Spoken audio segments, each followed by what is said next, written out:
Mga kaibigan, mga kapatid, masigasig na sumusubaybay, mapagpalang araw ng Lunes sa inyong lahat.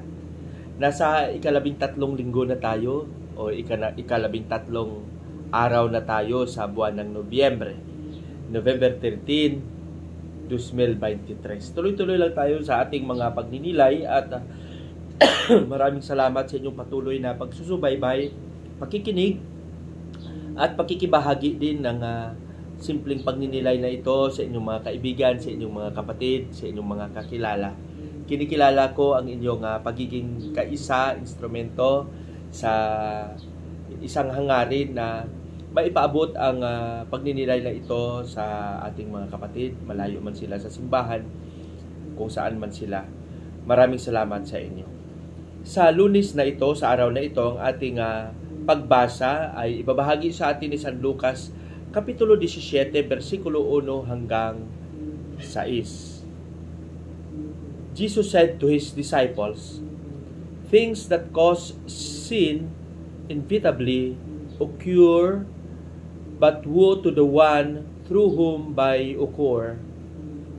It would be better to him if a millstone were put around his neck and be thrown into the sea, than for him to cause one of these little ones to sin.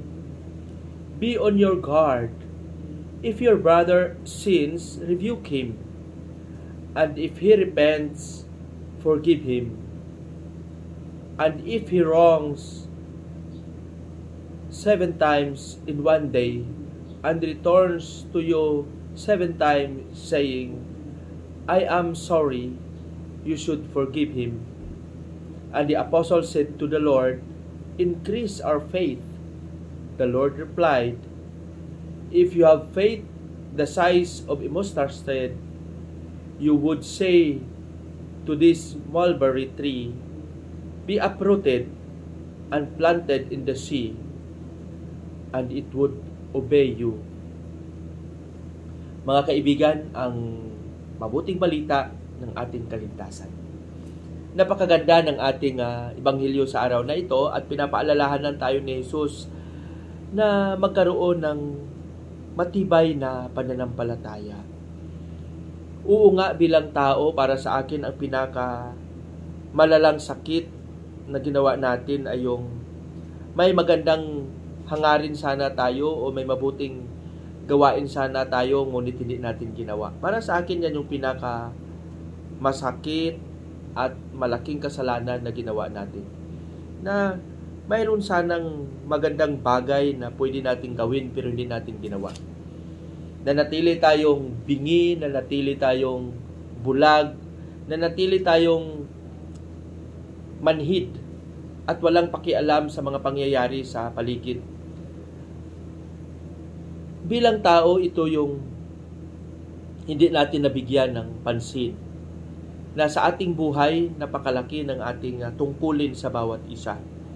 Na maipalaganap ang paghahari ng Diyos, ang paghahari na kung saan nagpapahalaga sa kapwa, ang paghahari na kung saan ay nangingibabaw ang pagkakaisa, nangingibabaw ang pagmamahalan, nangingibabaw ang kapayapaan.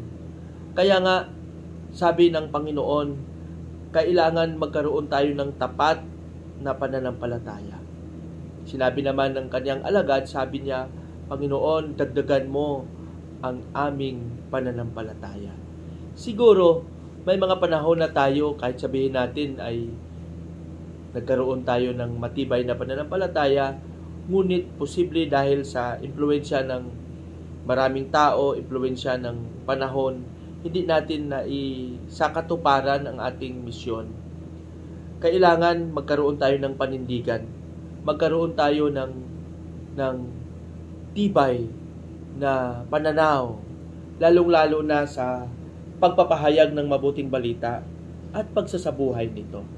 Tayong lahat, kailangan sana ay maging saksi upang sa gayon ay maipakita natin na tayo mismo ay totoo at tapat na alagad ng Panginoon.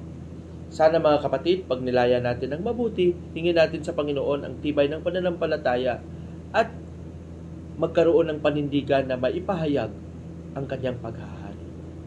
Patnubayan nawa tayo ng Panginoon. Sa ating panalangin, Panginoong Hesus, bukal ng buhay, maraming salamat sa biyaya ng pananampalataya na ipinunla mo sa aming mga puso. Turuan mo kaming maging tapat at magkaroon ng panindigan na maipahayag ang iyong paghahari. Amen.